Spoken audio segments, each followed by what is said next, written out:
ഈശോയുടെ സമാധാനം നമ്മളുടെ ഹൃദയങ്ങളെ ഭരിക്കട്ടെ. ഇന്ന് നമുക്ക് ബ്രദർ വിക്ടറിനെ കുറിച്ചുള്ള ഓർമ്മകളിലൂടെ നമുക്കൊന്ന് കടന്നു പോകാം. വിശുദ്ധ പൗലോസ്ലീഹ 2 തിമോത്തിയോസ് 3-ാം അധ്യായത്തിൽ 10 മുതൽ 17 വരെയുള്ള തിരുവചനത്തിൽ മാതൃകയും ഉപദേശത്തെയും കുറിച്ച് പറയുന്നുണ്ട്. ഞാൻ പഠിപ്പിച്ച സത്യങ്ങളും എൻ്റെ ജീവിത രീതിയും ലക്ഷ്യവും വിശ്വാസവും ക്ഷമയും സ്നേഹവും സ്ഥൈര്യവും നീ അടുത്തറിഞ്ഞിട്ടുള്ളതാണല്ലോ. ബ്രദർ വിക്ടർ പഠിപ്പിച്ച സത്യങ്ങൾ എന്താണ്? സത്യം യോഹന്നാൻ്റെ സുവിശേഷം 17-ാം അധ്യായം 17-ാം തിരുവചനത്തിൽ പറയുന്നുണ്ട്, അവരെ അങ്ങ് സത്യത്താൽ വിശുദ്ധീകരിക്കണമേ, അവിടുത്തെ വചനമാണ് സത്യം, ആ ഈശോയാണ് സത്യം എന്ന് ബ്രദറിലൂടെ നമ്മളെല്ലാം പഠിക്കുകയാണ്. യോഹന്നാൻ്റെ സുവിശേഷം 14-ാം അധ്യായം 6-ാം തിരുവചനത്തിൽ പറയാണ്, വഴിയും സത്യവും ജീവനും ഞാനാണ്, എന്നിലൂടെയല്ലാതെ ആരും പിതാവിൻ്റെ അടുത്തേക്ക് പോകുന്നില്ല. ബ്രദർ പഠിപ്പിച്ച സത്യം അതാണ്. നമ്മൾ ഓരോരുത്തരും ദൈവവചനം അനുസരിക്കുന്നതിലൂടെ ആ സത്യം നമ്മളിൽ ഓരോരുത്തരിലും നിലനിൽക്കുകയാണ് ചെയ്യുന്നത്. പ്രഭാഷകന്റെ പുസ്തകം 4-ാം അധ്യായം 28-ാം തിരുവചനത്തിൽ പറയുന്നുണ്ട്, മരിക്കേണ്ടി വന്നാലും സത്യം കൈവിടരുത്, ദൈവമായ കർത്താവ് നിനക്ക് വേണ്ടി പൊരുതിക്കൊള്ളും. ഇതാണ് ബ്രദർ പഠിപ്പിച്ച എന്താണ് സത്യം എന്ന് ചോദിച്ചാൽ നമുക്ക് പറയാനുള്ളത്. നമ്മൾ നമ്മുടെ ഇഷ്ടത്തിന് വേണ്ടി ദൈവവചനത്തിൽ നമ്മൾ മായം ചേർക്കുമ്പോൾ, നമ്മൾ അത് അനുസരിക്കാതെ നമ്മൾ പറയുമ്പോൾ നമ്മൾ അസത്യത്തിലാണ് ജീവിക്കുന്നത്, കള്ളം പറയുന്നതിന് തുല്യമാണ്. 2 കൊറിന്തോസ് 2-ാം അധ്യായം 17-ാം തിരുവചനത്തിൽ പറയുന്നുണ്ട്, ദൈവവചനത്തിൽ മായം ചേർത്ത് കച്ചവടം ചെയ്യുന്ന അനേകരുണ്ട്, അവരെപ്പോലെ അല്ല ഞങ്ങൾ, മറിച്ച് ദൈവസന്നിധിയിൽ വിശ്വസ്തരും ദൈവത്താൽ നിയോഗിക്കപ്പെട്ടവരും എന്ന നിലയിൽ ക്രിസ്തുവിൽ ഞങ്ങൾ സംസാരിക്കുന്നു. ഇങ്ങനെ നമ്മൾ ആ ക്രിസ്തുവിൻ്റെ സത്യത്തിൽ ജീവിക്കുമ്പോഴാണ് നമ്മൾ ഓരോരുത്തരും ദൈവമക്കളായിട്ട് മാറുന്നത്. പറയുകയാണ്, ഞാൻ പഠിപ്പിച്ച സത്യങ്ങളും എൻ്റെ ജീവിത രീതിയും. എൻ്റെ ജീവിത രീതി എന്ന് പറഞ്ഞാൽ ഈശോയിൽ വന്ന ശേഷം ദൈവവചനത്തിന് വേണ്ടി പരിപൂർണമായി സമർപ്പിക്കപ്പെട്ട ഒരു മനുഷ്യനായിരുന്നു അദ്ദേഹം. ഈശോയെ മാത്രം ലക്ഷ്യം വെച്ചുകൊണ്ട് ഇവിടെ പറയണം, എൻ്റെ ജീവിത രീതിയും ലക്ഷ്യം എന്തായിരുന്നു?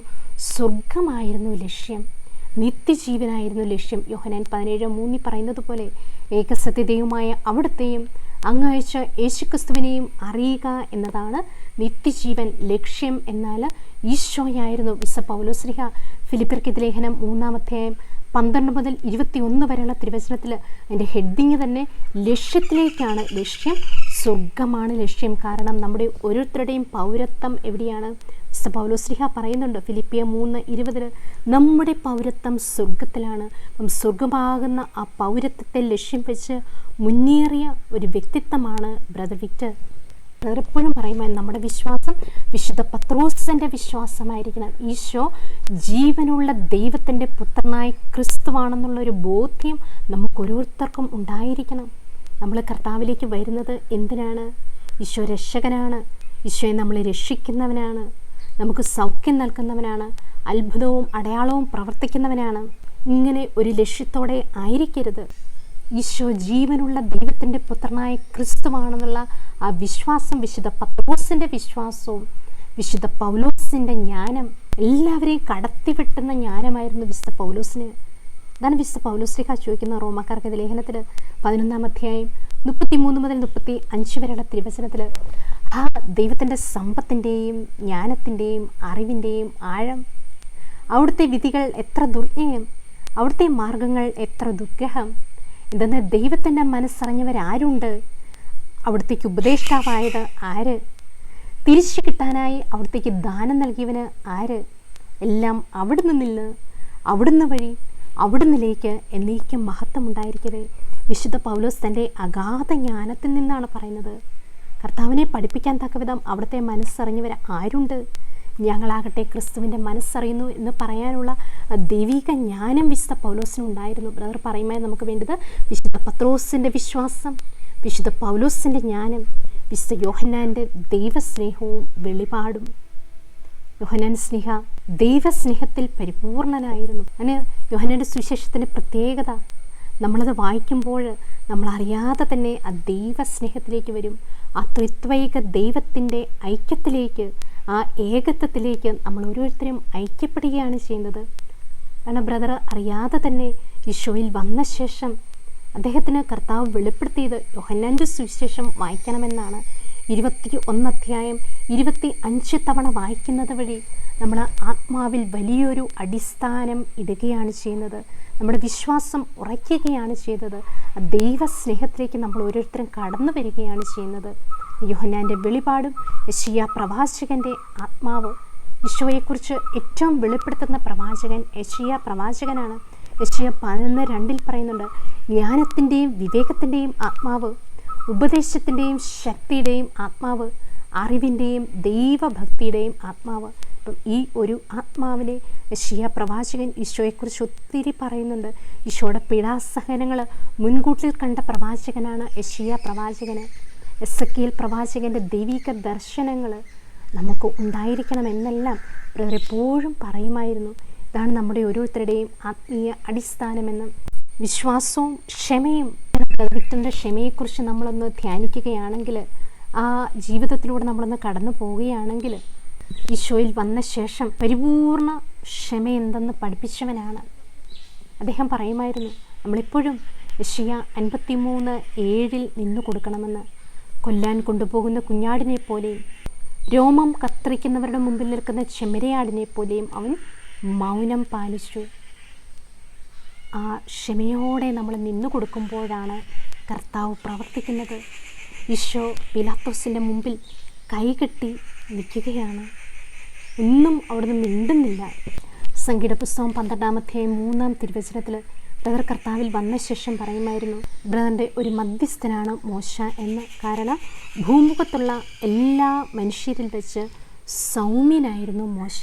അതായിരുന്നു ബ്രദറിൻ്റെ ക്ഷമ, സ്നേഹവും സ്ഥൈര്യവും നീ അടുത്തറിഞ്ഞിട്ടുള്ളതാണല്ലോ സ്നേഹം. എന്നാൽ ബ്രദർ പറയുമായിരുന്നു, നമ്മൾ ഒരു മന്ത്രവാദിയെ പോയി സ്നേഹിക്കുന്നതല്ല സ്നേഹം. നമ്മുടെ സ്നേഹം എല്ലാവരെയും പോയി സ്നേഹിക്കണമെന്ന് പറഞ്ഞ് നമ്മൾ പോയി സ്നേഹിച്ചാൽ നമ്മൾ ഓരോരുത്തരും പല പാപത്തിലേക്ക് പോകുമെന്ന് അദ്ദേഹം ആ സ്നേഹത്തെക്കുറിച്ച് പറയുന്നുണ്ട്. നമ്മുടെ സ്നേഹം ഫിലിപ്പിയർക്ക് ലേഖനം 1-ാം അധ്യായം 9-ാം തിരുവചനത്തിലായിരിക്കണം നമ്മുടെ സ്നേഹമെന്ന് ഇവിടെ പറയാണ്. നിങ്ങളുടെ സ്നേഹം ജ്ഞാനത്തിലും എല്ലാ തരത്തിലുമുള്ള വിവേചന ശക്തിയിലും ഉത്തരോത്തരം വർദ്ധിച്ചു വരട്ടെ എന്ന് ഞാൻ പ്രാർത്ഥിക്കുന്നു. നമ്മുടെ ഓരോരുത്തരുടെ സ്നേഹം എങ്ങനെയായിരിക്കണം? ജ്ഞാനത്തിലായിരിക്കണം, വിവേചന ശക്തിയിലായിരിക്കണം. നമ്മളെല്ലാവരെയും സ്നേഹിക്കുക, പക്ഷേ നമ്മളാരെയും വിശ്വസിക്കരുത്. റോമ 13:8 പറയുന്നത് പോലെ നമ്മൾ കടപ്പാടില്ലാത്ത സ്നേഹമായിരിക്കണം നമുക്കുണ്ടായിരിക്കേണ്ടത്. ഇങ്ങനെ വരുമ്പോഴാണ് നമ്മൾ ഓരോരുത്തരും ഈശോയിൽ ആകുന്നത്. ഇവിടെ 2 തിമോത്തിയോസ് 3-ാം അധ്യായത്തിൽ 10-ാം തിരുവചനത്തിൽ പറയാണ്, സ്ഥൈര്യവും നീ അടുത്തറിഞ്ഞിട്ടുള്ളതാണല്ലോ. എന്താണ് സ്ഥൈര്യം? നമ്മളൊരു കാര്യം പറഞ്ഞാൽ അത് പറഞ്ഞതായിരിക്കണം. ഒരു കാര്യത്തിന് വേണ്ടി നിന്നാൽ നമ്മൾ മാറ്റമില്ലാതെ നിൽക്കുന്നവരായിരിക്കണം. അതാണ് ദൈവവചനത്തിൻ്റെ ശക്തി. ഈ ദൈവവചനം നമ്മളിൽ വസിച്ചാൽ നമ്മൾ ഒരിക്കലും മാറുകയില്ല. ഹെബ്രായർ 13:8 പറയുന്നത് പോലെ യേശുക്രിസ്തു ഇന്നലെയും ഇന്നും എന്നും ഒരേ ആൾ തന്നെയാണ്. ഈശോയ്ക്ക് ഒരു മാറ്റവുമില്ല. ഇതുപോലെ ദൈവവചനത്തിൽ ജീവിച്ചാലോ നമുക്കും മാറ്റം സംഭവിക്കുകയില്ല. ഇതാണ് സ്ഥൈര്യം. നിൽപ്പ് അതേ നിൽക്കുമ്പോഴാണ് കർത്താവ് പ്രവർത്തിക്കുന്നത്. മനുഷ്യൻ എന്ന് പറഞ്ഞാൽ അവനെപ്പോഴും മാറിക്കൊണ്ടിരിക്കും. ഈ ലോകത്തിൻ്റെ രൂപഭാവങ്ങൾ എപ്പോഴും മാറിക്കൊണ്ടിരിക്കുന്നത് പോലെ മനുഷ്യരായ നമ്മളുടെ വാക്കുകളും നമ്മളും എന്നും മാറിക്കൊണ്ടിരിക്കും. പക്ഷേ കർത്താവിൻ്റെ വചനമാകട്ടെ എന്നും നിലനിൽക്കുന്നു. ആ വചനത്തിന് ഒരിക്കലും മാറ്റമില്ല. റോമ 9:6 പറയുന്നത് പോലെ ദൈവവചനം ഒരിക്കലും പരാജയപ്പെടുകയില്ല. ബ്രദറിൻ്റെയൊക്കെ ജീവിതത്തിൽ ആ ദൈവവചനത്തിന് വേണ്ടി അടിയുറച്ച് നിന്ന വ്യക്തിയായിരുന്നു ബ്രദർ. 2 തിമോത്തിയോസ് 3-ാം അധ്യായം 11-ാം തിരുവചനത്തിൽ പറയാണ്, ഞാൻ സഹിച്ച പീഡനങ്ങളും കഷ്ടപ്പാടുകളും അന്ത്യോക്യയിലും ഇക്കോണിയത്തിലും ലിസ്ത്രായിലും എനിക്ക് സഹിക്കേണ്ടി വന്ന മർദ്ദനങ്ങളും നീ മനസ്സിലാക്കിയിട്ടുണ്ട്. തീർച്ചയായിട്ടും അനേക പീഡകൾ സഹിച്ച, എല്ലാവരാലും ഒറ്റപ്പെടുത്തപ്പെട്ട ഒരു വ്യക്തിയായിരുന്നു ബ്രദർ. ആദ്യ കാലഘട്ടങ്ങളിൽ ഈശോയിൽ വന്ന ശേഷം ആരും മനസ്സിലാക്കാതെ ഒറ്റയ്ക്ക് നിന്ന് സഹിച്ച സമയങ്ങളുണ്ട്. ബ്രദർ പറയുമായിരുന്നു, ഞാൻ കർത്താവിൽ വന്നപ്പോൾ ഞാൻ ഒറ്റയ്ക്ക് നിന്നാണ് സഹിച്ചത്, എന്നാൽ ഇപ്പോഴാകട്ടെ നമ്മൾ ഒന്നിച്ചാണ് സഹിക്കുന്നത്. ഹെബ്രായർ 12 1-3 വരെയുള്ള വചനത്തിൽ പറയുന്നത് പോലെ നമുക്ക് ചുറ്റും സാക്ഷികളുടെ വലിയ സമൂഹം ഉള്ളതിനാൽ നമ്മെ വിഷമിപ്പിക്കുന്ന പാപവും ഭാരവും നമുക്ക് നീക്കിക്കളയാം. നമുക്കായി നിശ്ചയിച്ചിരിക്കുന്ന ഈ ഓട്ടപ്പന്തയം സ്ഥിരോത്സാഹത്തോടെ നമുക്ക് ഓടിത്തീർക്കാം. നമ്മൾ ഒന്നിച്ചാണ്. നമുക്ക് വലിയ പ്രബോധനങ്ങളുണ്ട്. നമുക്ക് മുമ്പേ പഠിപ്പിച്ച് കടന്നുപോയ അനേക വിശുദ്ധരുണ്ട്. പ്രത്യേകിച്ച് വിറ്റബേറിന് ദൈവം കൊടുത്ത പ്രബോധനങ്ങൾ അനുസരിച്ച് നിലനിൽക്കുന്ന നമുക്ക് ആ പ്രബോധനങ്ങൾ നമ്മുടെ മുമ്പിലുണ്ട്. കടന്നുപോയ വഴികൾ അറിയാം. പക്ഷെ ആ സമയത്ത് അവർക്കിതൊന്നും അറിയില്ലായിരുന്നു. പക്ഷേ കർത്താവ് എല്ലാം പഠിപ്പിച്ചു കൊണ്ടുവരികയാണ്. ബ്രദർ പറയുമായിരുന്നു, നമ്മൾ കർത്താവിലേക്ക് വരുമ്പോൾ എല്ലാവരും നമ്മളെ ഇട്ടിട്ട് പോകും, നമ്മളെ ഒറ്റപ്പെടുത്തി നമ്മളെ പീഡിപ്പിക്കും. യോഹന്നാന്റെ സുവിശേഷം 15-ാം അധ്യായം 19-ാം തിരുവചനത്തിൽ പറയുന്നുണ്ട്, നിങ്ങൾ ലോകത്തിൻ്റേതായിരുന്നുവെങ്കിൽ ലോകം സ്വന്തമായതിനെ സ്നേഹിക്കുമായിരുന്നു. ഇന്ന് നിങ്ങൾ ലോകത്തിൻ്റേതല്ലാത്തത് കൊണ്ട്, ഞാൻ നിങ്ങളെ ലോകത്തിൽ നിന്ന് തിരഞ്ഞെടുത്തത് കൊണ്ട് ലോകം നിങ്ങളെ ദ്വേഷിക്കുന്നു. നമ്മൾ ഈ കൃപയിലേക്ക് വന്നു കഴിയുമ്പോൾ എന്താണ് സംഭവിക്കുന്നത്? എല്ലാവരും നമ്മളെ ഒറ്റപ്പെടുത്തി നമ്മളെ പീഡിപ്പിക്കും. ഈ സമയത്ത് നമ്മൾ ഓരോരുത്തരും കർത്താവിനോട് കൂടെ ആയിരിക്കണം. ഈശോ തിരഞ്ഞെടുത്തു എന്നതിൻ്റെ അടയാളമാണിത്. പുറപ്പാടിൻ്റെ പുസ്തകം 4-ാം അധ്യായത്തിൽ 5-6 തിരുവചനത്തിൽ പറയുകയാണ്, ഇത് തങ്ങളുടെ പിതാക്കന്മാരുടെ ദൈവമായ കർത്താവ്, അബ്രഹത്തിൻ്റെയും ഇസഹാക്കിൻ്റെയും യാക്കോബിൻ്റെ ദൈവം നിനക്ക് പ്രത്യക്ഷപ്പെട്ടു എന്ന് അവർ വിശ്വസിക്കാൻ വേണ്ടിയാണ്. കർത്താവ് വീണ്ടും അരുളി ചെയ്തു, നിന്റെ കൈ മാറിടത്തിൽ വയ്ക്കുക. അവൻ അപ്രകാരം ചെയ്തു. കൈ തിരിച്ചെടുത്തപ്പോൾ അത് മഞ്ഞുപോലെ വെളുത്ത് കുഷ്ഠമുള്ളതായി തീർന്നു. കുഷ്ഠരോഗം വന്നാലോ എല്ലാവരും അകന്നു പോകുന്നത് പോലെ കൃപയിൽ വന്നാലോ കർത്താവ് പ്രത്യക്ഷപ്പെട്ട് കഴിഞ്ഞാലോ എല്ലാവരും നമ്മളെ ഉപേക്ഷിച്ച് പോകും. ഇവിടെ പറയാണ്, കൈ മാറിടത്തിൽ വയ്ക്കുക. വീണ്ടും കർത്താവ് പറഞ്ഞു, എളിമപ്പെടാൻ ബ്രദറിനോട് പറഞ്ഞു. അപ്പോൾ കൈക്കുഷ്ഠം പോലെ കാണപ്പെട്ടു. എല്ലാവരും ഉപേക്ഷിച്ചു പോയി. എന്നിട്ട് പറയുകയാണ്, അവിടുന്ന് കൽപ്പിച്ചു, കൈ വീണ്ടും മാറിടത്തിൽ വയ്ക്കുക. അവൻ അപ്രകാരം ചെയ്തു. മാറിടത്തുനിന്ന് കൈ തിരിച്ചെടുത്തിയപ്പോൾ അത് പൂർവ്വസ്ഥിതിയിലായി ശരീരത്തിൻ്റെ മറ്റു ഭാഗങ്ങൾ പോലെ കാണപ്പെട്ടു. ഇതെല്ലാം ദൈവത്തിൻ്റെ പദ്ധതികളാണ്. ദൈവം എല്ലാം പഠിപ്പിക്കാൻ വേണ്ടിയാണ് ഈ അവസ്ഥകളിലൂടെ എല്ലാം കർത്താവ് കടത്തിക്കൊണ്ട് പോകുന്നത്. അതാണ് നിയമാവർത്തന പുസ്തകം 32-ാം അധ്യായം 11-ാം തിരുവചനത്തിൽ പറയാണ്, കൂടി ചലിപ്പിക്കുകയും കുഞ്ഞുങ്ങളുടെ മുകളിൽ ചിറകടിക്കുകയും വിരിച്ച ചിറകുകളിൽ കുഞ്ഞുങ്ങളെ വഹിക്കുകയും ചെയ്യുന്ന കഴുകനെ പോലെ അവനെ നയിച്ചത് കർത്താവാണ്. അന്യദേവന്മാരാരും അവനോടൊത്തുണ്ടായിരുന്നില്ല.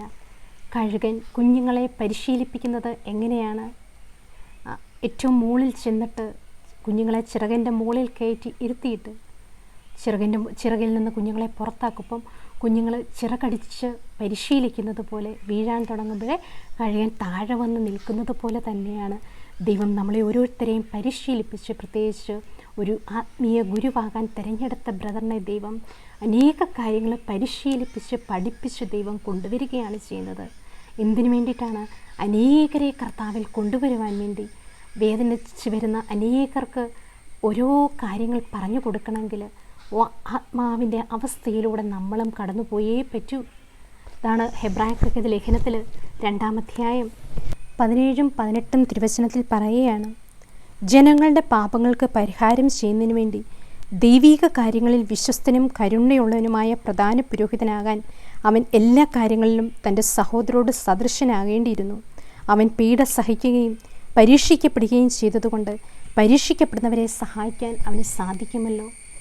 ആത്മീയ ജീവിതം നയിക്കുന്ന നമുക്കെല്ലാം ദൈവം തരുന്ന ഒരു ഉപദേശമാണ്. അനേക കഷ്ടതകളിലൂടെ സഹനങ്ങളിലൂടെ നമ്മൾ കടന്നു പോകുന്നെങ്കിൽ നമ്മളെ കർത്താവ് പരിശീലിപ്പിക്കുകയാണ്. ഈ വഴി പോകുന്ന അനേകരെ ശക്തിപ്പെടുത്തണമെങ്കിൽ ആ എക്സ്പീരിയൻസ് നമ്മുടെയൊക്കെ ജീവിതത്തിൽ ഉണ്ടാകണം. ഒരു ആത്മീയ ഗുരുവിനെ കർത്താവ് വാർത്തെടുക്കുന്നത് അങ്ങനെയാണ്. എല്ലാ അവസ്ഥകളിലൂടെയും കർത്താവ് കൊണ്ടുപോകും. എന്നിട്ട് അദ്ദേഹത്തിൻ്റെ അടുത്തേക്ക് കർത്താവ് അയക്കുന്ന ആത്മാക്കളെ എന്ത് ചെയ്യും? നയിക്കണമെങ്കിൽ ആ എക്സ്പീരിയൻസ് നമുക്ക് ഓരോരുത്തർക്കും ഉണ്ടായിരിക്കണം. ഉൽപ്പത്തി പുസ്തകം 50-ാം അധ്യായം 20-ാം തിരുവചനത്തിൽ ജോസഫ് പറയുന്നുണ്ട്, നിങ്ങളെനിക്ക് തിന്മ ചെയ്തു, പക്ഷെ ദൈവം അത് നന്മയ്ക്കാക്കി മാറ്റി. ഇന്ന് കാണുന്നത് പോലെ അനേകരുടെ ജീവൻ രക്ഷിക്കാൻ വേണ്ടിയാണ് കർത്താവ് എന്നെ ഈ അവസ്ഥകളിലൂടെ എല്ലാം കൊണ്ടുപോയതെന്ന്. കാരണം പിതാവിൻ്റെ ഭവനത്തിൽ പിതാവിൻ്റെ ഏറ്റവും പ്രിയപ്പെട്ട മകനായിരുന്നു ജോസഫ്. ഉൽപ്പത്തി പുസ്തകം 37 മുതൽ 50 വരെ നമ്മൾ വായിക്കുമ്പോൾ, പക്ഷേ ജോസഫിന് കർത്താവ് കൂടെ ഉള്ളത് കൊണ്ട് അവന് അനേക സ്വപ്നങ്ങൾ കാണിച്ചു കൊടുക്കുകയൊക്കെ ചെയ്തപ്പോൾ സഹോദരന്മാർ സ്വപ്നക്കാരൻ എന്നൊക്കെ പറഞ്ഞ് കളിയാക്കി. പക്ഷേ നയിച്ച വഴികളോ ഒത്തിരി സഹിക്കേണ്ടി വന്നു. സഹോദരങ്ങൾ പൊട്ടക്കിണറ്റി കൊണ്ടിട്ടു, അവിടുന്ന് എടുത്ത് വിൽക്കുകയാണ്, മിതിയക്കാർക്ക് വിൽക്കുകയാണ്.